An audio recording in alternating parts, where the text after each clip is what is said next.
चलिए अपने आत्मा के ज्ञान और ध्यान की ओर।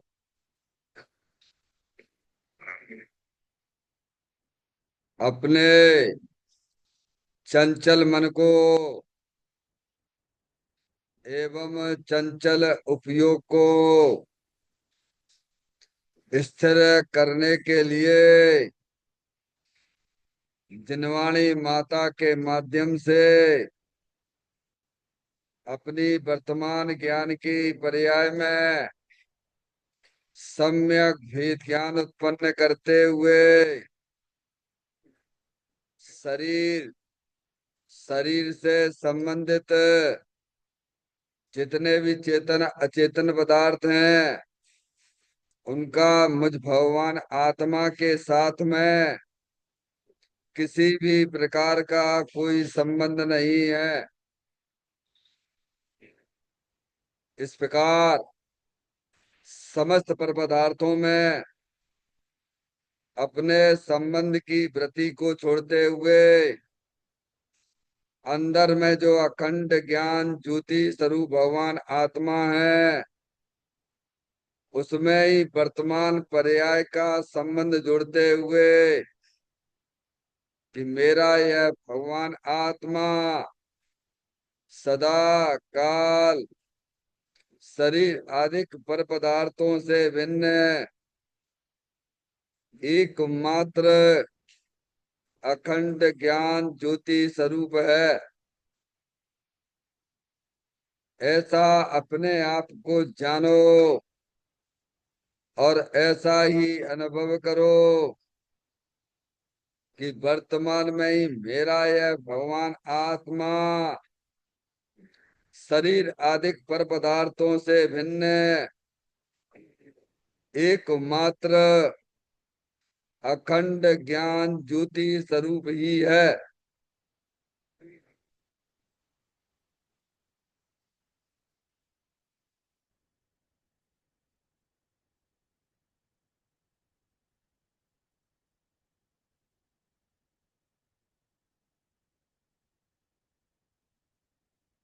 इसी प्रकार से संसार अवस्था में आत्मा की पर्याय में जो विविध प्रकार की पुण्य पाप के परिणाम दिखाई देते हैं वे समस्त परिणाम परद्रव्यों की लक्ष्य से होने वाले भाव हैं। वे हमारे आत्मा का स्वभाव नहीं है।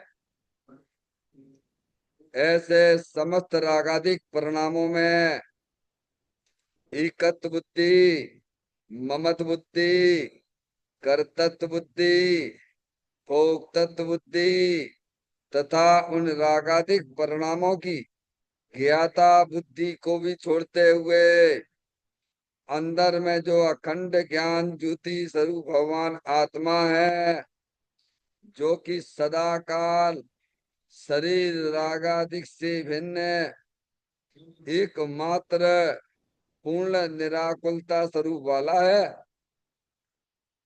ऐसा अपने आप को जानो और ऐसा ही अनुभव करो कि वर्तमान में ही मेरा यह भगवान आत्मा शरीर रागादिक से भिन्न एकमात्र पूर्ण वीतराग आनंद मूर्ति स्वरूप है।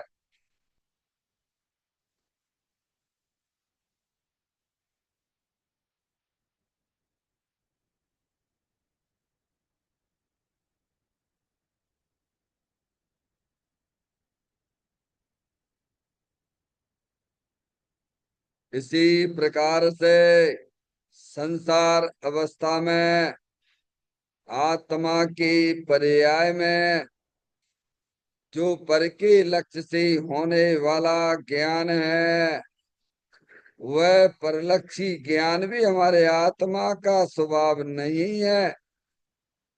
वह तो इंद्रिय जनित ज्ञान है।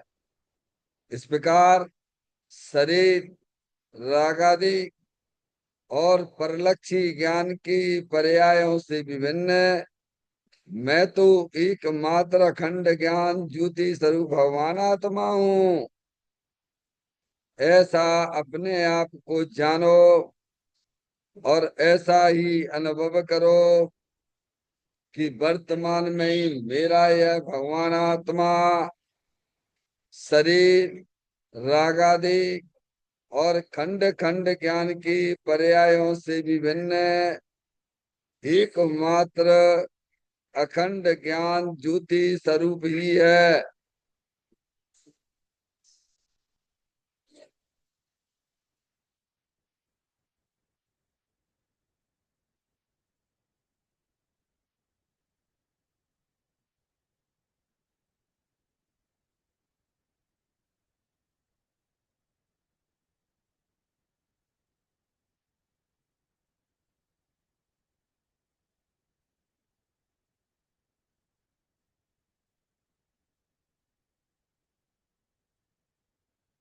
तरफ कर्म हाप कर्म नो कर्म रहित शुद्धात्म स्वरूपो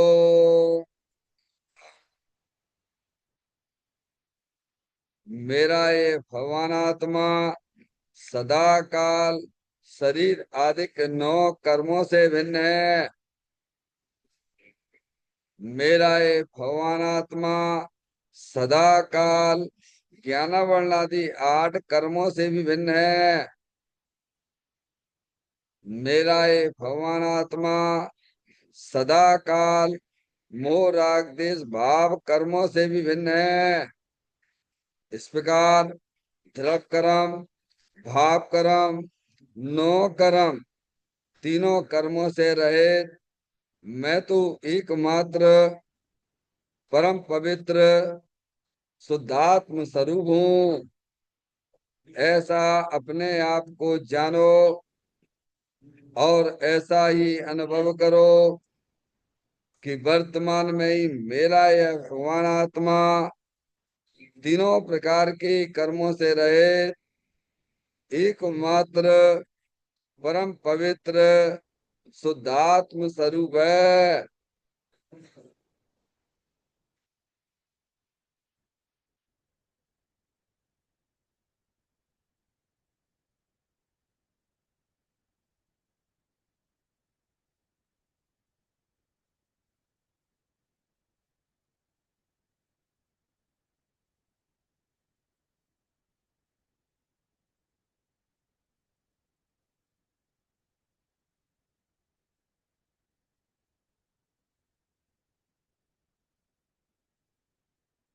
ओम नमः सिद्धेभ्य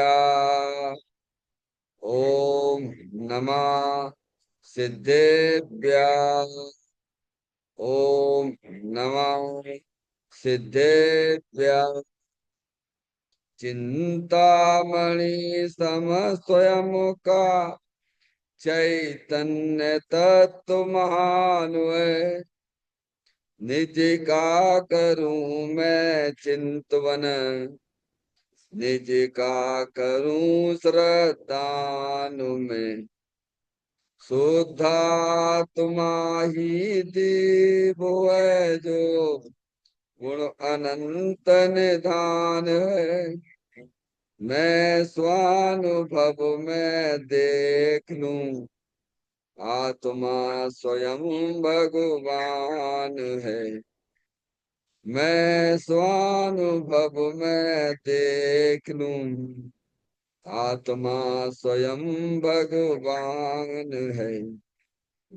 लिम्मण जान परिठिया कम कलंक डेवी अपाल दऊ जैन पर ते परमपुड़ बेबी सब कर्म मल्लिका नाश करो अरु प्राप्त कर निज आत्मा जो लीन निर्मल ध्यान में नमो कर निकल परमात्मा सब नाश कर घन गाती अरे अंत पद को पा लिया कर नमन उन जिन देव को यह काव्य पद अपना लिया।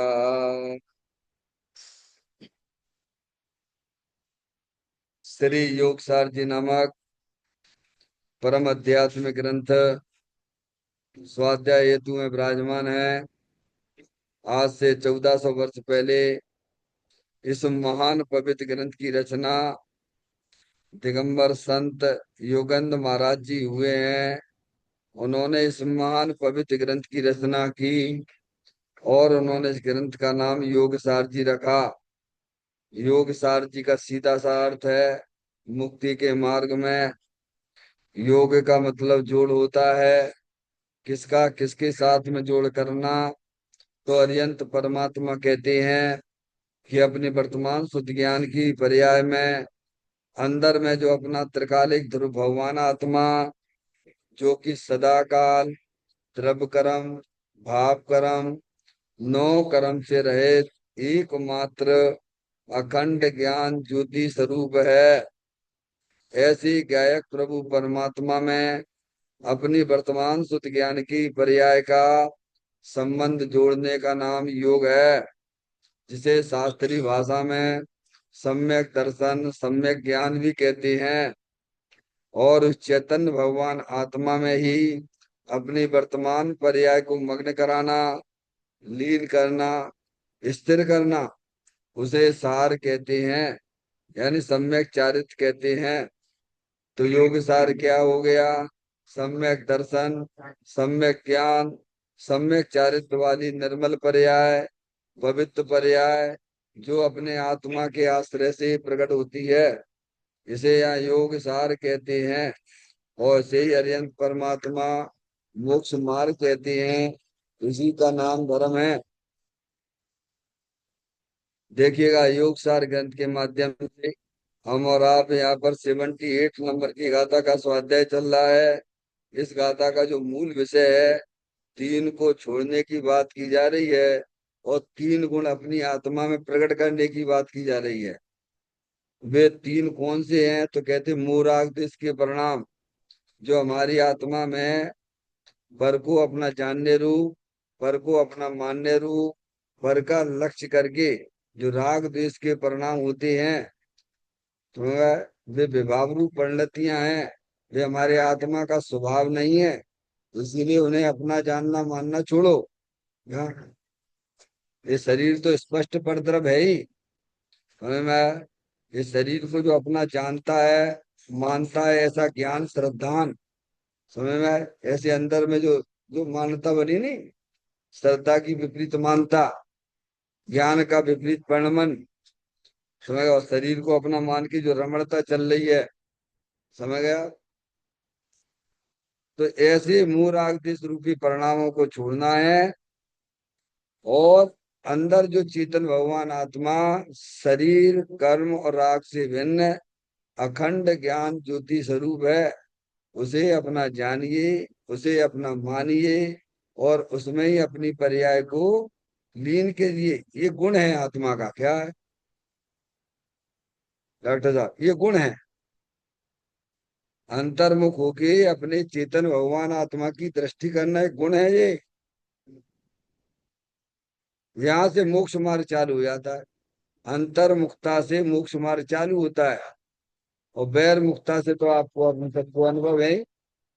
मूल आगदेश की उत्पत्ति हो रही, दुखी हो रहे, तो बैर मुक्ता छोड़िए और अंतर्मुख होके अपने चेतन भगवान आत्मा का आनंद लूटिए। इस गाथा में हमें ये समझाया जा रहा है। जो गाथा का पाठ करते हैं फिर उसके पॉइंट पे विचार करेंगे।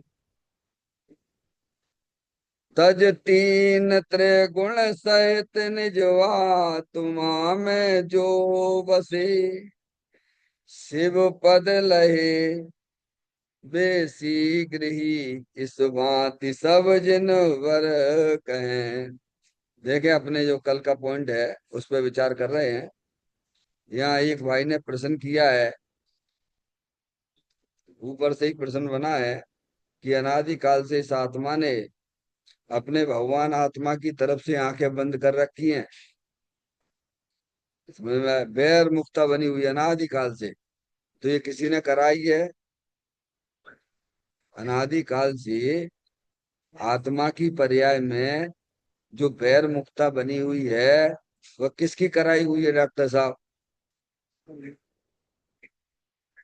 त्यागी महाराज जी, अनादि काल से आत्मा की पर्याय में अज्ञान दशा में बैर मुक्ता चल रही है। यानी अपनी तरफ से इसने अपनी आंखें बंद कर रखी हैं। बंद का मतलब ये है कि ज्ञान का प्रवर्तन स्वलक्षी होना चाहिए। तो मैंने आप, जो कि परलक्षी हो रहा है, इसी को कहते हैं बंद। तो ये बंद जो है, अनादि काल से इसने अपने आत्मा को नहीं देख रहा है, नहीं जान रहा है, तो ये जो है, ऐसा क्यों स्थिति बनी? तो ये किसी ने कराई है क्या जबरदस्ती? क्या प्रश्न ये है? कहते हैं नहीं। अगर किसी ने कराई होती तो फिर भाई साहब, फिर आपको उसी के पास जाना पड़ता और वह राजी करना पड़ता, तो फिर कैसे मैं आपकी आंख खोलता वो? क्या कह रहे हैं भाई? जैसे हम कहें डॉक्टर साहब, आपने हमारी जो है ख्वाहिशों में, वो हमें देखने नहीं दे रहे, आपने पट्टी बांध दी हमारी। या अब मैं डॉक्टर साहब के जो है वो भक्ति करूं, है उनकी पूजा करूं, उनके जो है जो भी कुछ है, कैसे उनका आदर सम्मान इज्जत जो देना है देंगे भाई। इनको तो हमें अपनी आँख की पट्टी खोलनी है, यही करना पड़ेगा। तो ज्ञानी हमें समझाते हैं कि नहीं, ये अनादि काल से इस अज्ञान दशा इसकी अपने आप चली आ रही। ये कोई कर्मों के कारण से नहीं है डॉक्टर साहब। क्या नौ कर्म के कारण से तो नहीं है अज्ञान दशा, और द्रव कर्म के कारण से भी नहीं है। अगर नौ कर्म या दिव्य द्रव कर्म के कारण से होती, तो भाई साहब आपको उन्हीं की जो है ना, उन्हीं की पूजा भक्ति में लगना पड़ता। तो उसके खोलेंगे तो फिर अपना काम, अपना फिर काम चालू होगा। तो कहते नहीं, ऐसा नहीं है। सुई में भी ऐसा परिणमन चल रहा है। क्या है? ये सुई में भी अज्ञान दशा अनादि से चली आ रही है। तो सुई में चली आ रही है, तो सुई में का ऐसा में ज्ञान करके उसको खोल भी सकता है। करना पड़ेगा स्वयं को। ये बहुत अच्छी बात है। अनादि काल से इस आत्मा ने अपने आत्मा को नहीं जाना, किसी परद्रव के कारण से आंख बंद नहीं की है, स्वयं ही इसने करके रखी हुई है अनादि काल से। अब ये स्वयं ही, जहाँ ज्ञानी वीतरागी संत जहाँ रहते हैं, जहाँ है जनवाणी माता है, वहां जाए, वहां अपने आत्मा के बारे में सुने, समझे, विचार करे। क्या? तो स्वयं में भी खुल जाएगी। क्या? अब ये तो करना पड़ेगा। इसी का नाम पुरुषार्थ है डॉक्टर साहब। ये पुरुषार्थ नहीं है भगवान के सामने खड़े हो गए, पूजा जप ली, माला जप ली। ये आत्मा कोई पुरुषार्थ स्वार्थ नहीं है। ये तो परावलंबी भाव है भाई। अरे परावलंबन में किस जीव को किसको सुख मिलता है बताइए आप? परावलंबन में ऐसा कौन सा जीव है जिसको सुखी हो रहा है? एक आध तो बता दो। कोई अशुभ में परावलंबन लिए हुए हैं, कोई शुभ का परावलंबन लिए हुए हैं। और स्वभाव रूप जो प्रणवन कर रहे हैं, ऐसे अनंत जीव है। क्या कह रहे हैं? अनंत सिद्ध परमात्मा है। समझ गए? स्वाधीनता, इसको भगवान ने स्वाधीनता कहा है। इसी का नाम सुख है। तो ये प्रश्न जो बना है कि प्रभु, ये ज्ञान नेत्र खोले कौन? अब कौन खोले ज्ञान नेत्र? अब देखिए आप इस प्रश्न का उत्तर में, ये पूरा उत्तर पढ़ के फिर एक बार फिर अपन का ऐसा उस पर विचार कर लेंगे। स्वयं के ज्ञान नेत्र स्वयं ही खोले, गुरु नहीं खोलते। गुरु ने अपने ज्ञान नेत्र खोले हैं, और शिष्यों के ज्ञान नेत्र खुलने में गुरु की वाणी निमित्त होती है। परंतु गुरु कहीं शिष्य के नेत्र खोलते नहीं। उपादान तो स्वयं का है। श्रीमद राजचंद जी कहते हैं, शुद्ध बुद्ध चेतन घन स्वयं ज्योति सुख धाम, बीजो कहियो केटलू कर विचार तो पाम। तू विचार करेगा तो पाएगा, ऐसा कहा है। गुरु शिष्य को ज्ञान नहीं देता है, इष्ट उपदेश में भी आता है। स्वयं ही स्वयं का गुरु है, स्वयं ही समझने वाला है। आत्मा अपना हित चाहता है, जो हित को बतावे और हितरूप स्वयं ही परिवर्तन करे, वह गुरु है। ऐसा निश्चय गुरु का स्वरूप है। अब देखिएगा, यहाँ का ज्ञान नेत्र खोले कौन? तो उत्तर में आया स्वयं के ज्ञान नेत्र स्वयं ही खोले। क्या इसका मतलब? क्या स्वयं ने ही बंद कर रखा है और स्वयं ही अपने पुरुषार्थ से ज्ञान के नेत्र खोल सकता है। ये बात बहुत सुंदर बात है। ऐसा नहीं कहा कि किसी के द्वारा कैसे में अपने आंखें बंद किए हुए है। ऐसा अगर होता तो भाई साहब यहाँ लिखा होता ना कि भाई कर्म के कारण से आंख बंद कर रखी है इसने। कहाँ लिखा है यहाँ पे? स्वयं ही नेत्र खोले, यानी स्वयं ने ही बंद किए हुए है। अरे इसमें से निकालो ना, तो बंद किसने किए? जब स्वयं ही खोलना है तो स्वयं ही बंद किए हुए है। इसमें से ये निकलता है क्या कि ना तो ये आंखें, इसके ज्ञान के नेत्र जो है बंद है, कोई कोई परद्रव्य के कारण से नहीं है। ऐसा ही परिणमन कर रहा है, ऐसे ही परिणमन कर रहा है, अनादि से ही परिणमन कर रहा है। ये तो हमारा आपका भगवान सौभाग्य है कि तत्व की बातें यहाँ सुनने को आपको मिल रही है। ये तो ये लुप्त होती चली जा रही, खत्म होती चली जा रही, लोगों में इंटरेस्ट ही नहीं है। क्या? क्योंकि उनका अनादिकाल से पंचेंद्रिय के विषयों में रस पड़ा हुआ है। ये अनादिकाल की बीमारी है ये। अब बात से कहें कि भाई साहब स्पर्श इंद्रिय में सुख नहीं है, कैसे नहीं सुख भाई साहब? क्या डॉक्टर साहब? रसना इंद्रिय में सुख नहीं है, कैसे नहीं है? हम तो खाते हैं तो बड़ा आनंद मिलता है। अब बताइए।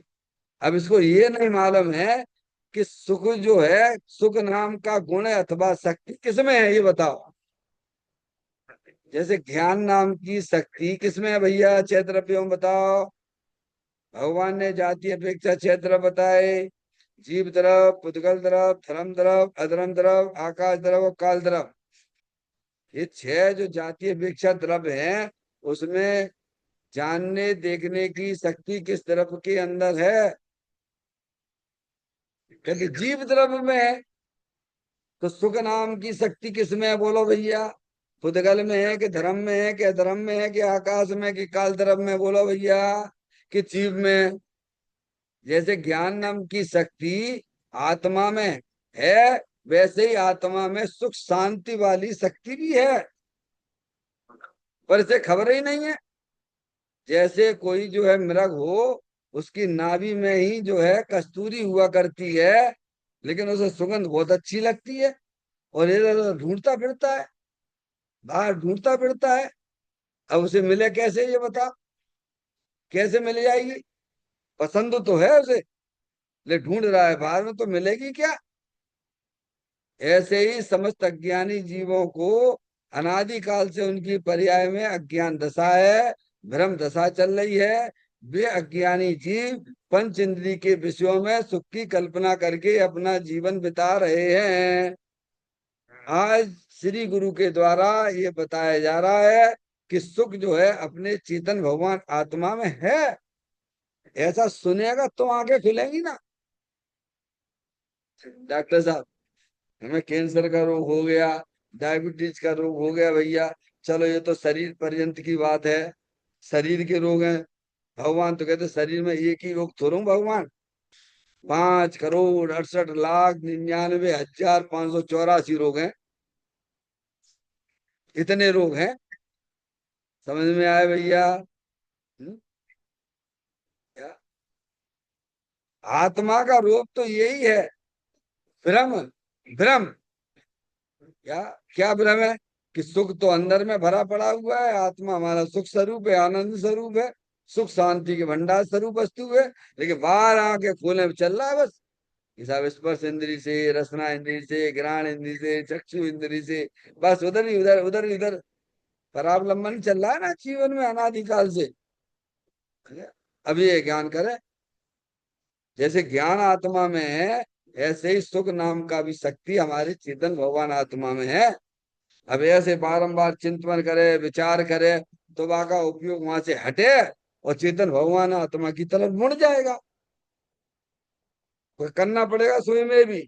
गुरु तो केवल आपको मार्ग बताने वाले हैं। हमें ये तत्व की बातें आज यहाँ सुनने को मिल रही हैं, तो इसमें आपका हमारा महान पुण्य का उदय समझना आप। दुनिया में आग लगी हुई है, क्योंकि अनादिकाल से अज्ञान दशा है और ये तत्व की बातें चलती ही नहीं है। क्या कह रहे भैया? अनादिकाल से जीव की अज्ञान दशा चली आ रही है, और वर्तमान में ये तत्व की बातें खत्म होती चली आ रही है। ये तो पूज्य गुरुदेव श्री के आने के बाद इतना थोड़ा बहुत जो चमक दिखाई दे रही है भगवान है। कहते हैं स्वयं के ज्ञान ने तो स्वयं ही खोले। मतलब ये बहुत बढ़िया बात है। अब आप जागृत हो जाइए आप। अब जागृत हो जाइए। अब ड्यूटी आपकी है। अगर आपने इस बात को समझ लिया कि जब मुझे ही खोलना है, जब मेरे घर की सफाई कौन करे? पड़ोसी। मूर्ख वो एक नंबर के। और पड़ोसी की कौन करेगा फिर? फिर को पड़ोसी करे। अरे भाई साहब, अपनी अपनी घर की सफाई खुद ही कर लो ना भैया। ये अच्छी बात है कि एक दूसरे की सफाई करते फिरो। हैं? फिर कहते हैं गुरु नहीं खोलते हैं। डॉक्टर साहब, वो कितनी पराधीनता हमारी पर्याय में चल रही है। भगवान हमारा भला कर देंगे। क्या कर देंगे? चलो साहब, उनके साथ में रहेंगे, हमारा कल्याण हो जाएगा। अरे क्या कल्याण हो जाएगा भगवान? चाहे तुम यहाँ चले जाओ, चाहे समूह शरण में चले जाओ, बात एक ही है। क्या कह रहे हैं? यहाँ जो बात मिल रही है जनवाणी बता रही है, वही बात है, वही बात जैन देव की वाणी है ना। तुम वो ऐसी आशा लगा क्यों बैठे हो कि साहब वहाँ जाएंगे, समूह शरण में जाएंगे? मतलब हमें आदत पड़ गई है अभाव में जीने की। सद्भाव में हम जीना ही नहीं चाहते कायदे से, है ना। तो कहते गुरु नहीं खोलते हैं। गुरु तो हमें, गुरु ने अपने ज्ञान नेत्र खोले हैं। अब जिनके ज्ञान के नेत्र खुले हैं, वे ही तुम्हें बता सकते हैं कि अंदर क्या चीज है। क्या कह रहे हैं? और जिनके ज्ञान के नेत्र ही नहीं खुले, त्यागी महाराज जी, तो वे तुम्हें काय में लगाएंगे? हे भगवान की खूब पूजा करो, भक्ति करो, दान दो, व्रत ले लो, क्या काय में लगा देंगे? काय का उपदेश देंगे वे? इन गुरु के ज्ञान के नेत्र नहीं खुले हैं, वे तुम्हें जड़ की क्रिया में लगा देंगे और तुम्हारी मनुष्यचर्या खराब कर देंगे। समझ में आया? ऐसे अज्ञानी गुरुओं की संगति छोड़िए, माँ जनवाणी माता के शरण में आ जाइए। क्या? माँ जनवाणी माता का गुरु नहीं मिल रहा तो कोई घबराने की जरूरत तो नहीं है। कम से कम जिनवाणी की बातें तो वैसी करो जैसी लिखी हुई हैं। अभी तो ये भी नहीं मिल रहे हैं डॉक्टर साहब। है क्या? ये भी नहीं मिल रहा है। जो जिनवाणी में लिखा है वैसी बात भी करने वाले नहीं है। गजब की बात तो ये है। हम्म? और जिनके ज्ञान के नेत्र खुल गए भी, अब हम आपसे पूछें कि भाई साहब बताओ, आप जो है अमेरिका की बातें तो बहुत कर रहे हो, तो अमेरिका आप गए हो कि नहीं गए हो? अरे तो बिना जाए भाई थोड़ी कह रहे हैं आपसे। गए हैं तभी तो हम आपको हकीकत की बात बता रहे हैं। ऐसे ही जिन गुरुओं ने भेद ज्ञान पूर्वक अपने चेतन भगवान आत्मा की दृष्टि की है, जो निरंतर अपनी वर्तमान पर्याय में अपने चेतन भगवान आत्मा का आनंद लूट रहे हैं, वे गुरु हमें बताते हैं। जैसे आचार्य कुंद कुंद देव हैं, वे हमें बताते हैं कि अरे भाई मेरे निज वैभव का जन्म हुआ है। बोलो लिखा है कि नहीं लिखा है? बोलो। महाव्रती है आचार्य कुंद कुंद देव है। दिगंबर में तो आचार्य कुंद कुंद देव की हर प्रतिमा के ऊपर वहां उनका नाम लिखा हुआ है। दादा, नमोकार में तो हमेशा अपन उन्हें को याद करते हैं। तीसरे नंबर पे रखा है महावीर भगवान। मंगलम भगवान वीरो मंगलम गौतमो गणी, मंगलम कुंद कुंदाभ्यो जैन धर्मोस्तु मंगलम। कौन से स्थान पे रखा है आचार्य कुनकुन देव को? अब आपको विश्वास है कि नहीं कि आचार्य कुनकुन देव पे? बोलो भैया। हमें इलाज करवाने डॉक्टर साहब से, तो विश्वास तो करने पड़े ना भैया पहले। अगर इलाज करवाना है तो करना पड़ेगा। तो आचार्य कुनकुन देव के ऊपर आपको विश्वास है कि नहीं है? उन्होंने समय सारजी में 5वें नंबर की गाथा में ये बात हमें बिल्कुल स्पष्ट समझाई है। मेरे निज वैभव का जन्म हुआ है। बोलो, लिखा है कि नहीं लिखा है डॉक्टर साहब? हैं? शास्त्र में श्रद्धा है कि नहीं बताइए आप? सारा खेल श्रद्धा का है। वे तो कह रहे हैं कि मेरे निज वैभव का जन्म हुआ है। प्रभु, आपके निज वैभव का जन्म कैसे हो गया? निज वैभव का जन्म का मतलब समझते हो? सम्यक दर्शन, सम्यक ज्ञान, सम्यक चारित्र वाली रत्नात्रय पर्याय उन्होंने प्रकट की है। इसी का नाम ज्ञान के नेत्र खोलना कहते हैं। इसी को ज्ञान के नेत्र कहते हैं भगवान। क्या? तो पूजा प्रभु आपके ज्ञान के नेत्र कैसे खुले? तो वे हमें समझाते हैं कि आगम के अभ्यास से, क्या कहा उन्होंने?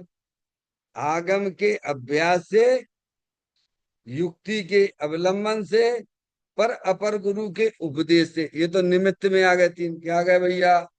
और स्वानुभव के द्वारा, जैसा हमारे गुरु ने बताया है। तो आगम का अभ्यास पहले लिया डॉक्टर साहब, अब हम उससे दूरी बना के चलते हैं। भाई मन, अपन त्रियंच गति की बातें छोड़ दीजिए आप, नरक गति की बातें छोड़ दीजिए आप। लेकिन मनुष्य में पर्याय में आए हो भाई, तो कम से कम दुनिया भर के काम करते रहते हो, हैं? तो थोड़ा आत्म कल्याण की तरफ क्यों नहीं बढ़ते हो? यहाँ भी ये करो ना। इतनी मोटी मोटी किताबें पढ़ ली आपने, हैं? भाई छोटी छोटी पुस्तकें नहीं पढ़ पा रहे आप, हैं? तो वे कह रहे आगम के अभ्यास से, युक्ति के अवलंबन से, पर अपर गुरु के उपदेश से। जैसा जनवाणी में बताया गया है, वैसा ही मैंने अंदर में जाके देखा कि मेरा चेतन भगवान आत्मा सदा काल शरीर से भिन्न है, सदा सदा काल कर्मों से भिन्न है, सदा काल रागादिक परिणतियों से भिन्न अखंड ज्ञान ज्योति स्वरूप है, सुख शांति के भंडार स्वरूप है। क्या है? बोलो, विश्वास है कि नहीं है आपको? अब कौन लाएगा विश्वास ये? किसको कल्याण करना है ये बताओ? जिसको कल्याण करना होगा, उसे दिगंबर संतों की बातों पर भी विश्वास करना होगा। समझ में आ गई बात? तो कहते गुरु ने अपने ज्ञान नेत्र खोले हैं। ऐसा जैन देव का भक्त होता है। समझ में आया भैया? और कहते हैं और शिष्यों के ज्ञान नेत्र खोलने में गुरु की वाणी निमित्त होती है। क्या डॉक्टर साहब? अब ऐसे भी चल रहे बहुत सारे लोग हैं, देव साहब गुरु का पता नहीं है और मेरे को सम्यक दर्शन हो गया। कोई कहे कि सूरदास जी सम्यक दृष्टि थे। क्या कहें भाई? उसकी बात सही नहीं मानना। क्योंकि जब भी निमित्त होंगे, तो सच्चे देव साहब गुरु ही वास्तव में उसके निमित्त। निमित्त कराता नहीं है। क्या कह दिया? निमित्त कराता नहीं है, पर उसके श्रद्धा और ज्ञान का विषय सच्चे देव साहब गुरु होंगे। समझ में आ गई बात भैया? तो कितना बड़ा मिथ्या छोड़वा दिया बताइए आप। तो कहते हैं जिस शिष्यों के ज्ञान नेत्र खुलने में गुरु की वाणी निमित्त होती है। क्या होती है? निमित्त होती है, पर निमित्त कराता नहीं। क्या कह रहे? जैसे कल बात करी थी अपन ने, प्रोफेसर पढ़ाता है, उसमें 100 बच्चे बैठे हुए हैं। समझ में आया? और जो बच्चे अच्छे नंबर से पास होते हैं, तो वे प्रोफेसर उसमें निमित्त कहलाता है। और जो फेल हो गए वे, डॉक्टर साहब, वो क्या कहे? उससे पूछो, क्यों भाई साहब आपके इतने नंबर कम क्यों आए? अरे वो पढ़ाना ही नहीं जानती है अभी तो। और जो पास हो गए हैं वे कहें, अरे साहब 99 नंबर आपके। ओहो, कौन पढ़ाता आपको? तो फिर आरोप आ जाता इनने पढ़ाया था। जबकि पढ़ाया तो उन्होंने सबको, ले आरोप किस पे आया? निमित्त की परिभाषा बोलो आप लोग, निमित्त की परिभाषा बोलो क्या है। अभी तो निमित्त उपादान की परिभाषा तो याद होना चाहिए ना डॉक्टर मैडम। निमित्त स्वयं तो कार्य रूप परिणमित ना हो, परंतु कार्य की उत्पत्ति में अनुकूल होने का आरोप जिस पर आए उसे निमित्त कहते हैं। अब ये जान के निमित्ताधीन दृष्टि क्यों नहीं हटती हमारी, फिर भी वही चैटी रहती, नहीं वो चैटी रहती है। निमित्त स्वयं तो कार्य रूप परिणमित ना हो गया क्या? वो अच्छे बच्चा ने 100 नंबर प्राप्त करे, हैं समझ में आया भैया, 100 में से 100 नंबर आए तो क्या निमित्त बाकी घुस गो बाकी अंदर, बस प्रोफेसर घुस गो तो बाकी अंदर क्या? निमित्त स्वयं तो कार्य रूप परिणमित ना हो, परंतु कार्य की उत्पत्ति में 100 नंबर आए, अनुकूल होने का आरोप जिस पे आए उसे निमित्त कहते हैं। निमित्त यानी परद्रव्य है। और परद्रव्य उपादान में कुछ भी कर, उपादान तो छोड़ो, उपादान की पर्याय में भी कुछ नहीं करता है, क्योंकि उसे करने के लिए निमित्त को उस उपादान के अंदर घुसना पड़ेगा, तब वो कार्य करेगा। जैसे हम आपसे पूछें कि भाई साहब ये घड़ा किसने बनाया है, ये जो घड़ा बनाया नहीं, ये घड़ा किसने बनाया बोलो? दुनिया में क्या प्रसिद्धि है घड़ा बनाने की, ये बताओ अगर आप। हैं? कुम्हार ने। अपन उस घड़े के पास में गए, अपन एक काम करते, घड़े के पास में गए तो घड़े को देख रहे हैं, कुम्हार तो दिख नहीं रहा है इसमें। क्या दिख रहा है बस उसमें? डॉक्टर मैडम कल आपने निमित्त उपादान की बात की थी, है?